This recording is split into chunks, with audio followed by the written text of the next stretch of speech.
Hi అండి, నమస్తే అండి అందరికీ. ఈరోజైతే మన కిచెన్లోని ఫంక్షన్ స్టైల్లో వడ్డించే ఈ జీడిపప్పు ములక్కాడ కర్రీ చూద్దామండి. మసాలా కర్రీ ఇది చేసుకోవడం చాలా సులభమండి. పైగా రుచి మాత్రం అమోఘంగా ఉంటుంది. ఏ నాన్ వెజ్ కర్రీకి కన్నా రుచి తగ్గిపోదండి, ఏమాత్రం తీసిపోదు. సూపర్ డూపర్గా ఉండే ఈ ములక్కాడ జీడిపప్పు కూర ఎలా చేయాలో చూద్దామండి.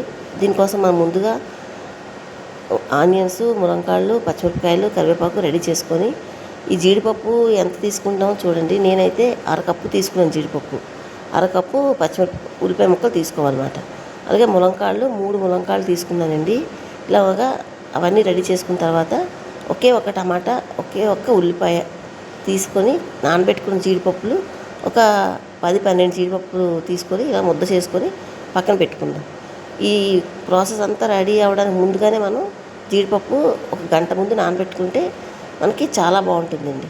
ఇప్పుడు ప్యాన్ పెట్టుకొని ప్యాన్లో 2 స్పూన్లు ఆయిల్ వేసుకొని మనం కట్ చేసి పెట్టుకున్న ములంకాడలేమని ఒక్కసారి దోరగా కొంచెం పచ్చివాసన పోయి కొంచెం వేగాలండి. ఒక 5 నిమిషాలు వేయించుకుంటే సరిపోద్ది.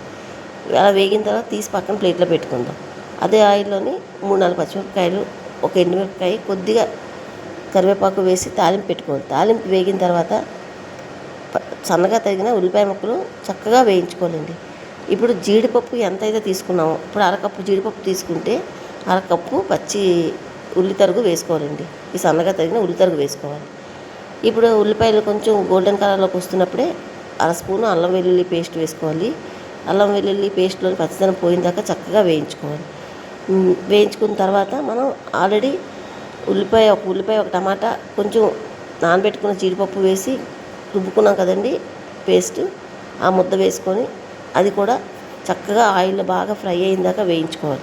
అది వేగుతున్నప్పుడే పావు స్పూన్ పసుపు, రుచికి సరిపడగా ఉప్పు, అర స్పూన్ కారము, అలాగే గరం మసాలా ఒక అర స్పూన్ వేసుకోవాలండి.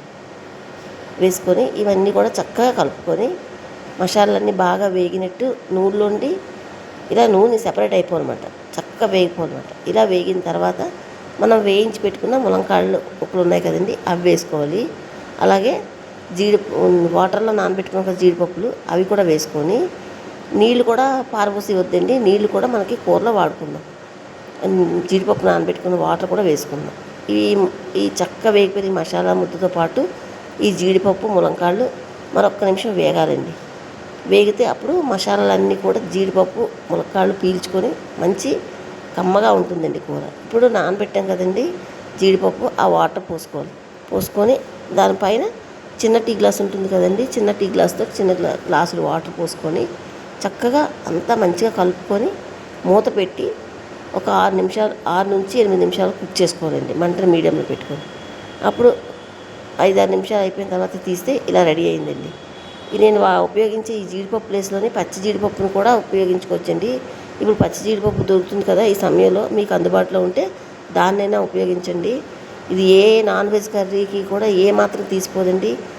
చాలా చాలా టేస్ట్గా ఉండే ఈ జీడిపప్పు ములక్కాడ కూర మా రాజుల పద్ధతిలో మీకు చేసి చూపించాను. ఎలా అనిపిస్తుందండి ఈ కర్రీ?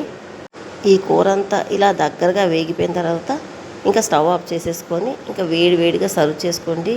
రైసు, రోటీ, చపాతీ, ఇంకా ప్లెయిన్ పులావులు అన్నిటిలోకి చాలా చాలా బాగుంటుందండి. ఇది సూపర్గా ఉంటుంది. వీలైతే ఒక్కసారి ట్రై చేసి చూడండి.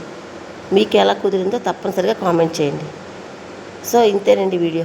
నచ్చితే ఒక లైక్ చేయండి. Thank you for watching. Bye అండి.